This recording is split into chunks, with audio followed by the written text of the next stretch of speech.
The following is an original audio series from Sierra International Machinery, Pile of Scrap, with your host, John Sacco. I'm here today with Jim Keefe, Executive Vice President of Recycling Today Media Group, and this is Pile of Scrap.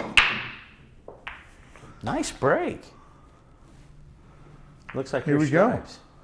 Jim, welcome. Okay, we're Stripes. you Good to believe be we're- here with you, John. Thanks. And this might be the most unique Pile of Scrap over a game of pool. First time for everything. Yeah, but thank you for coming and thank you for participating.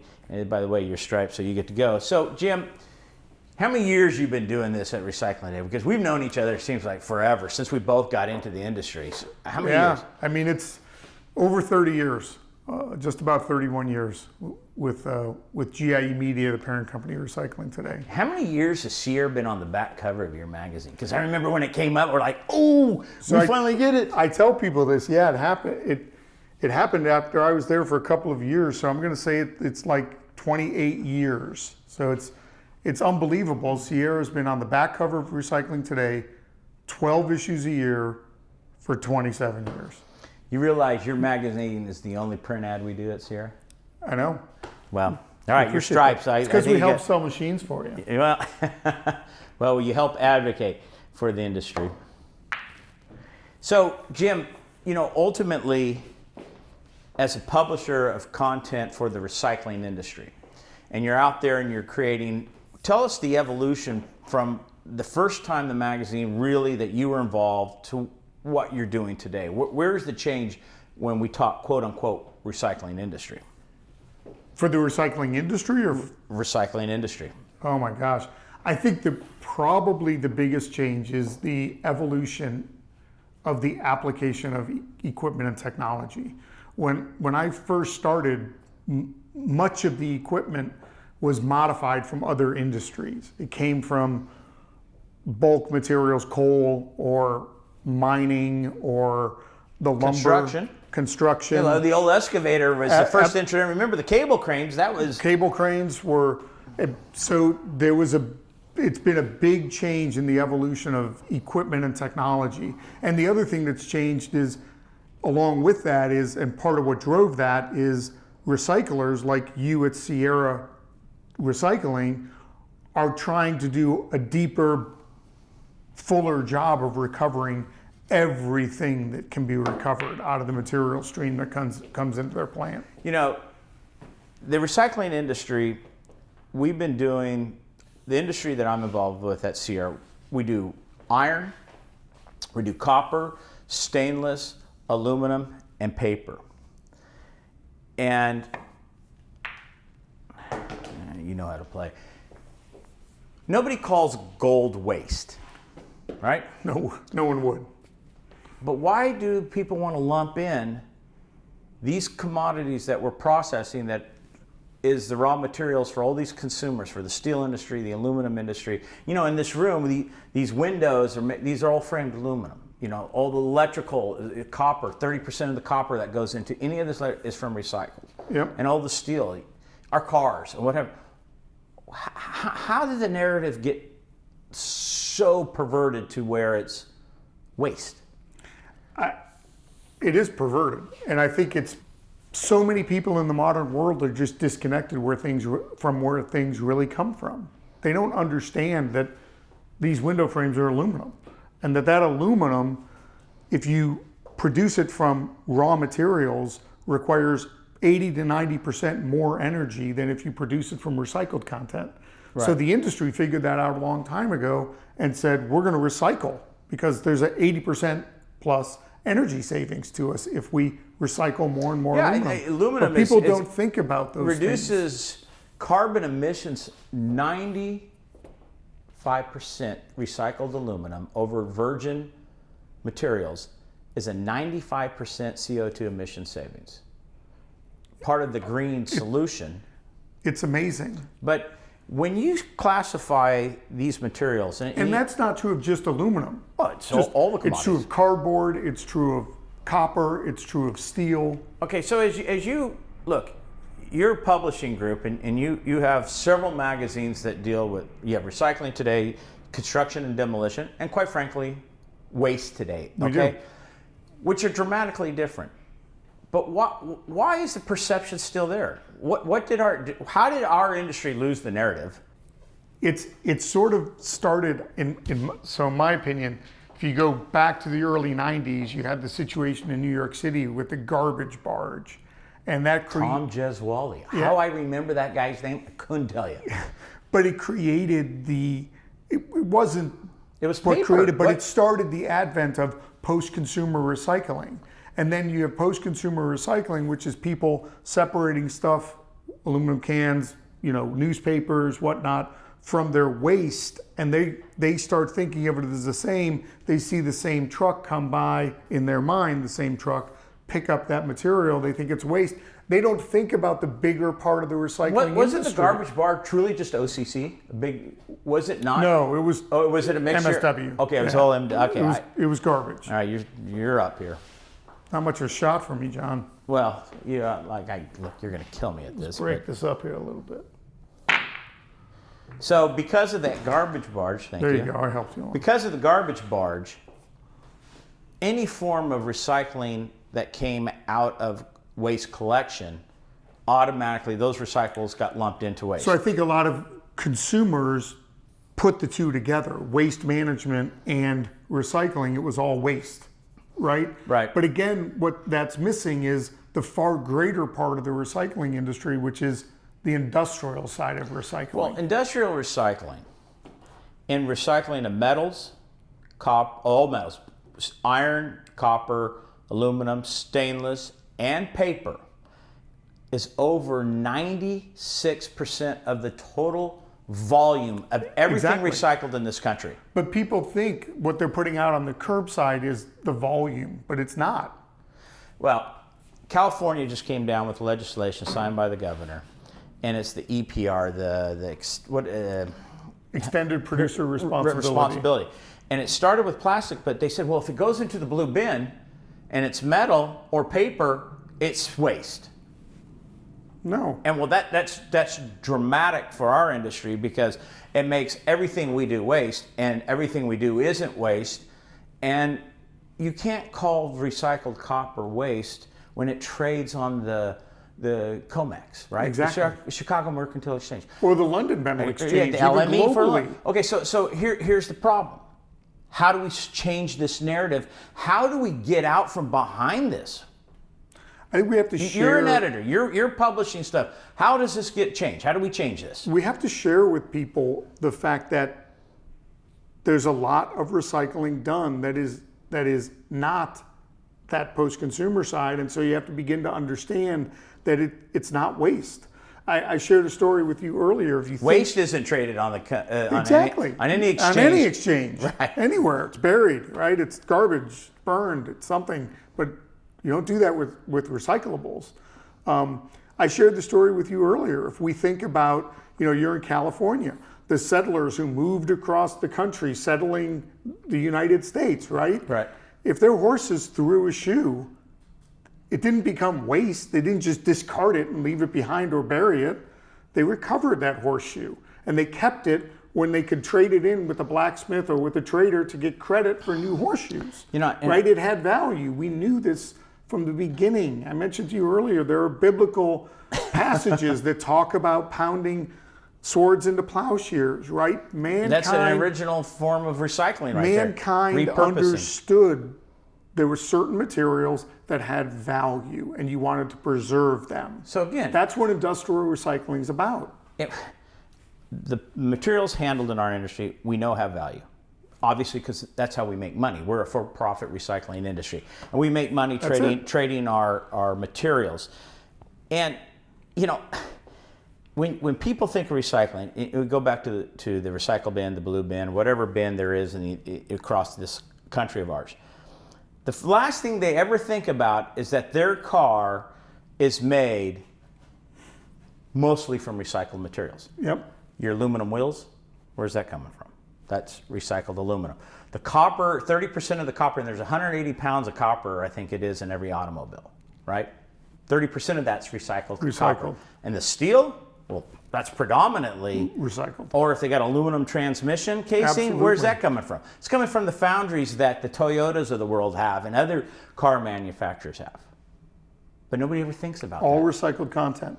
And John, the same is true if you think about your washing machine, your clothes dryer, your dishwasher, refrigerator. You go through the whole litany of things that you use every day that are all recycled content. So what did our industry do to lose this narrative, to lose the ability for these policymakers, regulators, and so forth to truly understand what happened? Well, I think, again, I think a contributor that I mentioned earlier was the advent of post-consumer recycling. It's a good thing, but it associated recycling with waste management, right? And so I think that the scrap metal, the scrap recycling, the industrial recycling industry failed then to start to get their message out and share what they do for the environment, what they do for materials preservation in the world. Well, and they the needed natural to be resources being saved. I mean, right. Look how much more 30% of copper is recycled. How much more mining would need to be done? Not 30% of all copper. 30% of all copper content is made from recycled copper. Is made from recycled, right. So the point is, if that didn't exist, how much more mining would have to happen? If we didn't have steel produced in electric arc furnaces as recycled content steel, how much more iron ore would need to be mined? How much would be unavailable to us? Absolutely. And I like to say this, CO2 emissions have no border. And in this country, the environmental stewardship from all form of consumers is quite frankly incredible compared to around the world. You've been all over the world. I'll let you take this shot. Okay, you've been all over the world. We see each other at BIR events and you travel. You've been in countless steel mills, foundries. Is the rest of the world outside of Europe, because Europe's very progressive in there, but you've been in a lot of different places. Is the environmental stewardship the same as you find in Europe or the United States? No, it's not. Is it even discussed? In many places, no, not at all. But what's interesting to me is, as much as that is true, the scrap metal business in almost all those places is alive and well, preserving resources. People just aren't talking about it. Right. So let's talk about this further. In America, we have such environmental stewardship because a lot of regulation, which is beneficial to our environment. But CO2 emissions from Asian countries that come here, those get in the atmosphere and they'll come over here. So if we lose our industry, if we lose the industrial, the ability to process recyclables and consume them here in the United States, somewhere else in the world is going to pick up the slack and they're going to pollute more. I don't know. Is that a fair statement or do you not believe that? There's no question that that's true. Because, listen, at the end of the day, consumers demand the resources, right?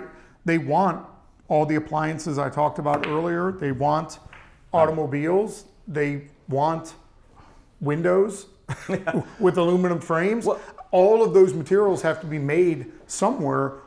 Why should we be forcing that to be made in other parts of the world instead of... Well, I think that's sticking the head in the sand. That's like, oh, well, see what we're doing in this country. Well, CO2 emissions have no borders. Have no borders. And, well, see... I think about people who watch the weather and they see the weather forecast, they see the jet stream moving across, right? And they say, well, it's going to bring you these storms or it's going to bring you... Guess what? That global movement of air moves all emissions. So I think that embracing what we're already doing is, to me, the future. We should be embracing as a country all the things we're doing as consuming. I was at a paper mill a couple weeks ago. They recycle their water, filter their water, 4 million gallons a day, and it's cleaner that goes into the Spokane River than it came out. Yep. And the smokestack, I call it a smokestack, but the stack at a paper mill is nothing but steam. Correct. But to the naked eye, to the uninformed consumer, John Q. public, oh, look at the pollutants coming out of there. Right, and in fact, if you're worried about carbon emissions and CO2 and all of these things, we should want more industry here because we are regulated. Because the water that is discharged from that paper mill is cleaner than the water that was taken in. Can you give me an example? Don't have to name, but a country or where you saw something that you just cringed in a consuming facility. You've been all over the world, Jimmy. You've seen all this, so you know what's happening. You got a story? Oh yeah, you see things in third world countries, in consuming facilities where safety is totally disregarded. I've been in plants where none of the workers had shoes. See that? You're an industrial plant. And a consumer with molten metals. Yeah.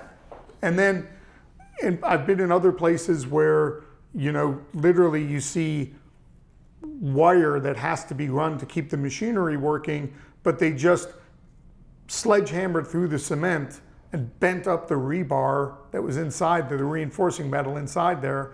If anybody were to fall, they'd harpoon themselves. They'd be harpooned.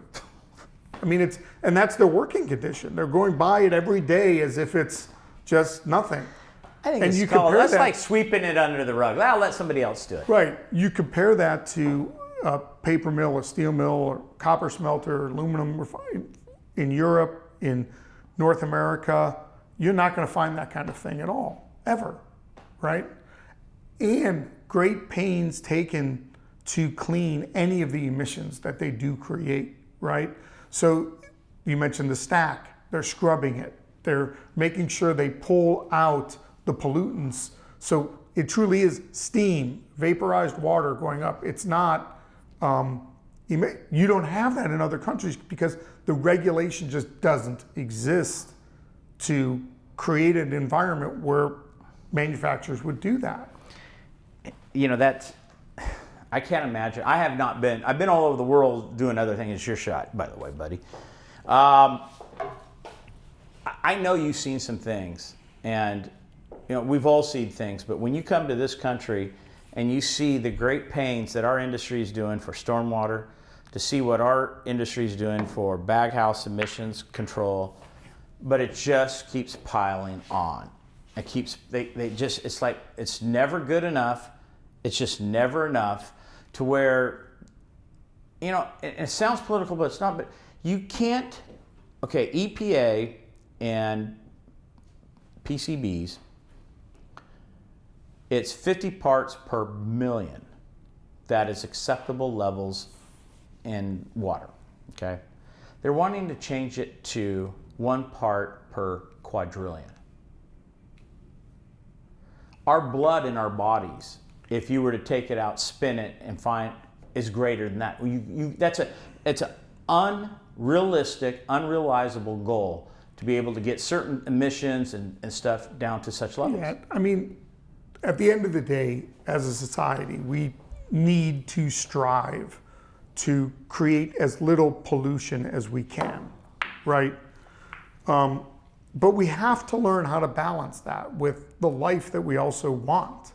I was with a good friend of mine yesterday touring some of his facilities, and he runs a large recycling facility here in the DC Metro, and he's facing pressure from citizen groups who don't want the plant there because they just... What are they recycling? It's a materials recovery facility, okay. So they're processing the recyclables that these consumers put out to be recycled, right? That's what he's processing, and he's under pressure to, through threat of eminent domain, to take his property away. Well, where's that material going to go?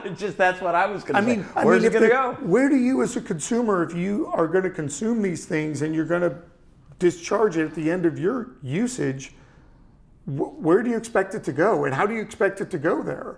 The industry needs facilities, and the facilities have to be near population bases in order to mitigate transportation. Because if you say, well, move everything out of the city, well, so now I'm supposed to run trucks 70 miles. Do you think the household people, they're just going to throw it in the garbage and then back?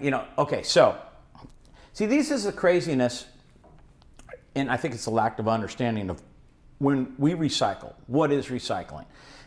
It's not waste processing. No. This isn't stuff going to the landfill. This is all the stuff that is going to go to a consumer. It's not diversion, because diversion is what was automatically going to.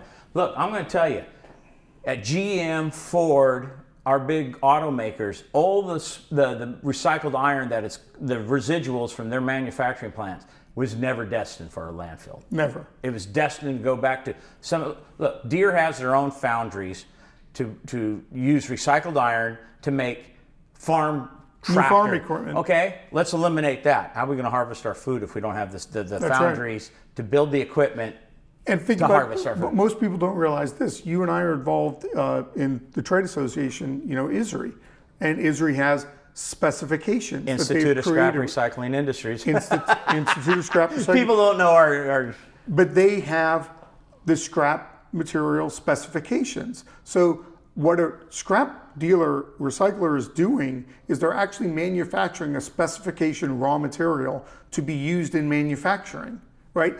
A John Deere foundry can't just take anything and melt it and make the right metal that they need for the job, right? It has to be highly, and I'll say engineered specification. The chemistry's got to be right, or it doesn't work.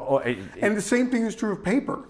Guess what? You and I both use white writing paper. That's different than the cardboard box that comes from Amazon. Guess what? The paper mills have a specification for the recovered material that comes in. You, as a recycler, and you can't just ship whatever paper to whatever paper mill. Doesn't work that way. It's very tight specifications. And the cost of doing that. It's not. Yes. Okay, you harvest wheat, and it goes to a processor. And then that processor sends the flour to Wonder to make bread. I'm just using this as we're like the materials that we purchase, mind you, they have a value, so we're purchasing these metals, that's right, this paper, it's coming into our facilities, okay? That's the crop. We process it, the harvest is processed, and then we send it to the consumers who make the new steel for our automobiles, for our rebar, for our roads. Now, try building a hospital without recycled, with anything, 30% of all the copper. That's right. The stainless steel operating room. Now they're working on copper because of the antimicrobial properties. So more copper is going to be introduced. The bed frames, all the steel. Wheelchairs. The beams, all of it in the medical industry without the recycling industry. You cannot do it. There's not enough. It would have to bring. You would have to make most of this project from virgin product. Right. And there's not enough consumers of that to do that. There's not enough awareness of your shop, buddy. What I shared earlier, that you've got to let people know that industrial recycling creates the raw material streams for so many basic industries. And that's where the industry has to get better at sharing with the public at large. This is what we do. Okay, so let's talk about that. You as a publisher, you as somebody who puts out the written content that informs on all the different things you see. But you're just one voice. You're just one, company. I mean, you do it digitally. I mean, recycling today is much more than a magazine. I mean, you put on, your group puts on conventions for paper and plastic. You put on, you're doing a show coming up here in September for recycling equipment. You do a lot of things, okay? But what does the industry, tell me, okay, you have the forum now, you have the voice. What do we need to do as recyclers in this country to change this narrative? Well, what do we need to do? I think recyclers owe it to themselves to get involved with their communities, in their community groups, and to advocate for what recycling really is. We mentioned ISRI earlier. I was on a task force several years ago. We worked on a project for the Jason Project to create.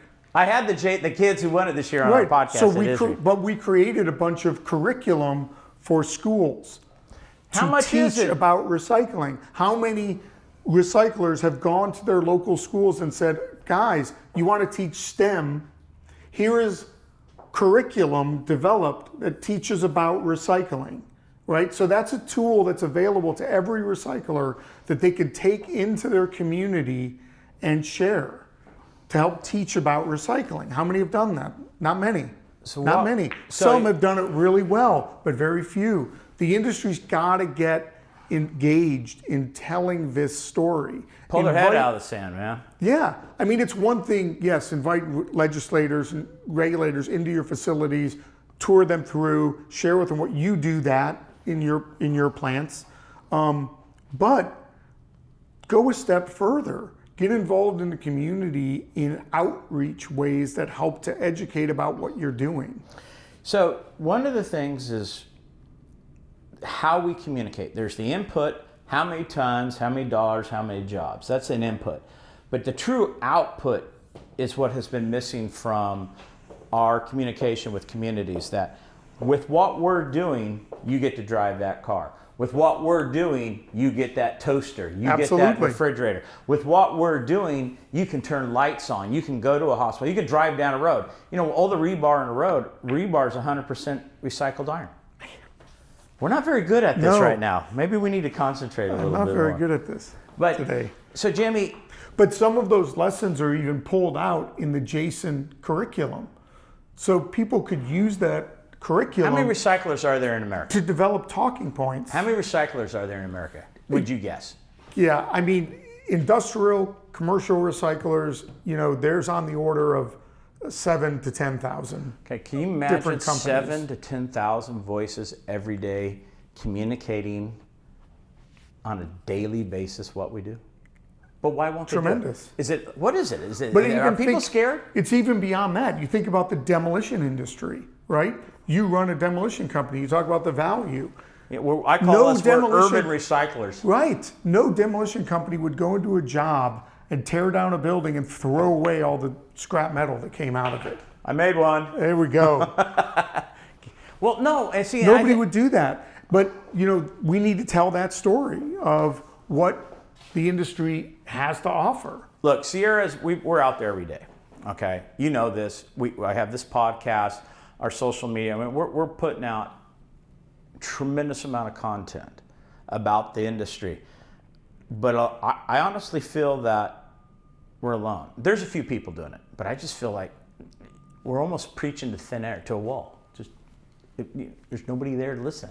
Or they're listening, but nobody else wants to get involved and do. And you wish consumers had more of an interest, for sure.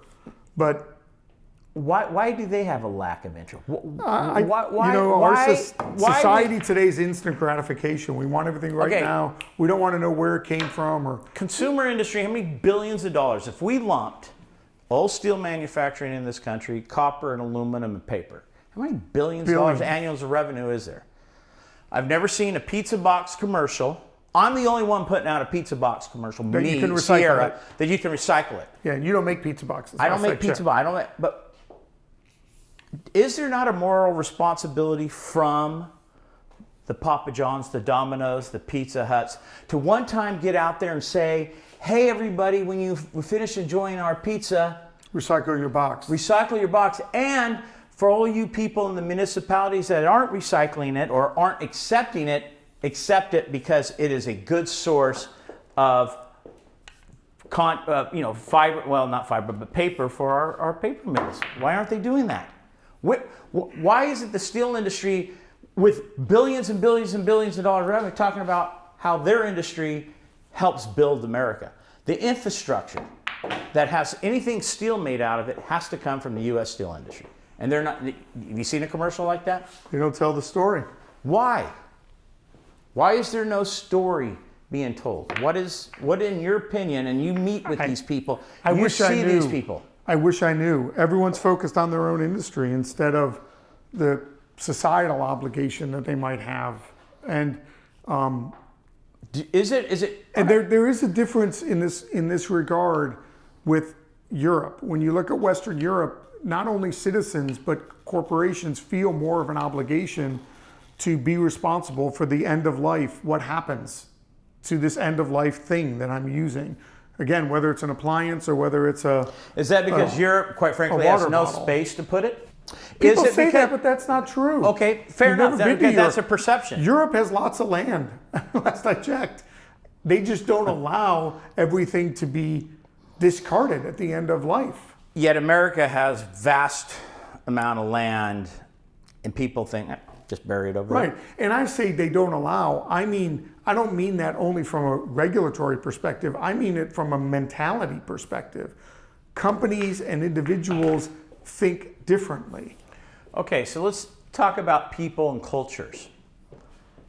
In the world of pollution, the garbage patch, so much plastics. And I did a post yesterday on Instagram, and I had almost 5,000 views, over 200 likes, and a lot of comments. When I had a plastic bottle that I finished drinking, I said I have a choice. I could throw it in the bay here, outside the hotel, or I could put it in the recycle bin. I put it in the recycle bin, obviously, right? But so many people, no, I did. But so many people just throw it away. So people are more than the problem. They're the problem. Plastics just doesn't get up, walk into the ocean and go, I'm here in the ocean. Somebody has to put it there. That's right. And I think in America, in Europe, I've seen, you go places and you see the recyclables, like at the airport at Heathrow, was fascinating. They had all these beautiful, this is for your paper, this is for your plastic, this is for your aluminum, and they were in clear bags, and you clearly could see what goes in it. And there wasn't like America, when you pull out of the bin, it's got diapers in it, it's got everything in it. There seems to be a cultural awareness in Europe that understands each citizen needs to do their part. I don't think we have that same cultural awareness in America, and in fact, I find it almost embarrassing. Yeah, listen, I think some of that stems from, tragically, at the end of World War II, when the continent of Europe was largely obliterated, they didn't have any resources. So everyone became really aware of protecting what they had. Americans are used to having whatever we want. Right now, any way we want it. But during the pandemic, you couldn't get toilet paper. And guess what? Where most people don't understand this about paper. Toilet paper, hand towels, paper towels, so much of that, percentage-wise, made from recycled content. Paper. Yep. And because businesses were closed, there was no office paper, restaurants were closed, all that cardboard and paper for there became a lack of supply of raw material to the paper mills during the pandemic. And people wonder, why was there no toilet paper? Because there was no recycled paper. Well, there was, but not at the level needed to generate that supply for the paper mills to catch up and have they were running on low inventories. Yep. And definitely had an impact. So, yeah, well, Jimmy, how do we pull this through, though? The industry the consuming industries and the recycling industry have to do a better job of telling the story. Why is there such a battle between the consumer and the recycler? I've never understood that.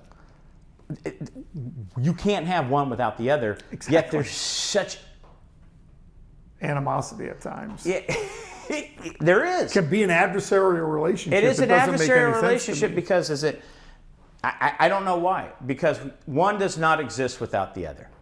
And you see companies vertically integrating now that they're buying having their own processing facilities, be it a paper mill has paper recycling facilities. Steel mills have their own metal recycling facilities and so on and so forth. They're controlling their supply chain, but yet they're never going to control it all. But there's such an adverse relationship. How do we repair that? How do we change that? I don't have an answer for that, John. That's Oh, now that was a good shot. Look at that. That was luck. We got to finish this game up here. I'm going to have to beat you here in a second. I have no idea how this ball is going to get anywhere close to anything. So let's talk about your magazine, Waste Today, and the difference between waste and recycling, completely different topics. What your growth in your magazine? What is it that people are liking? What is it that Waste Today is what's it connecting with? Well, listen, Waste Today a lot of what we cover has to do with collection of waste. If you look at any waste management system operating anywhere really in North America, 2/3 of the cost is in collecting the waste, right? And with fuel costs, that cost is rising. And the lack of drivers, and you can't get new trucks. And so that's a lot of, All right, big part of what we cover. So many people say, why isn't recycling free? Because it's not free. What in life, I mean, listen, people even say, well, the parks are free. Well, no, they're not. You pay taxes, and taxes help to maintain the park systems. Right. Everything has a cost. If you're going to collect something and you're going to process it, as I said earlier, all recycling, is the manufacturing of specification raw material. No one can do that for free. And the cost of the material, in and of itself, when you look at the act of having to recover it, reprocess it, ship it to a consumer, even the value of the material in some instances won't cover that full cost. So somebody's got to pay for it. Somebody's got to pay for it. And you can't be the for-profit recycling industry can't pay for it. Right. Yeah. Listen, by definition, a for-profit recycling industry has to make a profit. Otherwise, all the jobs that they create go away. All the taxes they pay go away. But nobody cares about the jobs. All the investment in infrastructure go away. Regulators I think the don't care. I think the employees care about the jobs, but the narrative is always care about the jobs. Yeah. Well, that's the input. Nobody cares about the input. I think that in itself, that used to be the story we used to tell all the time. Okay, that was the only story as recyclers. We always focused on, look how many jobs we're doing, look how much material we're saving for natural resources, etc. Yet nobody cares. It's all about, I think now it's, oh wait, if I don't have recycled materials, I don't have my car, my hospitals, my roads, my bridges, my airport. Look, there's an airport right out this window. Copper in the fuselages of all those aluminum aircrafts. The concrete, the rebar and the concrete at that run. The electrical cable to run all the lighting, the tower. Can you imagine? Listen, the alternative is more mining. That's the alternative. I don't even think there's enough mineable materials in the world so we would be, we wouldn't be able to fly ever. Right. You'd have to go find all this material. You'd have to strip it out of the earth. Come on, that doesn't make any sense. Of course you'd want to, again, I go back, the earliest roots of mankind understood there were certain materials that were finite. We should preserve them. It's basic. I think you and I are the choir here, brother. Yeah. And, as you move forward and you try to create content for your magazine, maybe this discussion helps create some of the editorial articles that need to be stated and maybe need to be written for somebody who reads it who isn't in our industry to understand what really the industry is doing. And then for those in our industry, they have to understand what they need to what story they need to start telling and what they need to start doing themselves to communicate what it is we're doing. It's critical. They really have to get the word out. Well, Jimmy, we're going to finish up this game, but we're going to finish up here on this podcast. I really appreciate you having this discussion. Your experience in this industry is undeniable. You've been there, you've seen so much, and it seems like you and I are the choir here because we could finish each other's sentences to the problem we face. We've got to get more of the industry on board to tell their own story. Well, let's do that. I'm going to try, you're going to try. That's how you sell your magazines.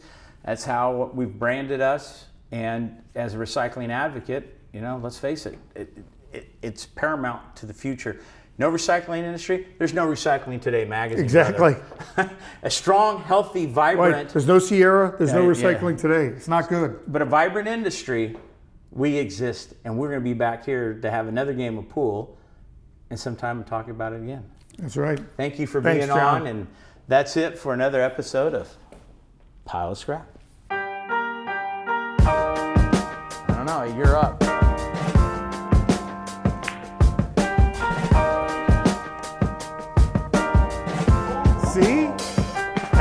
going.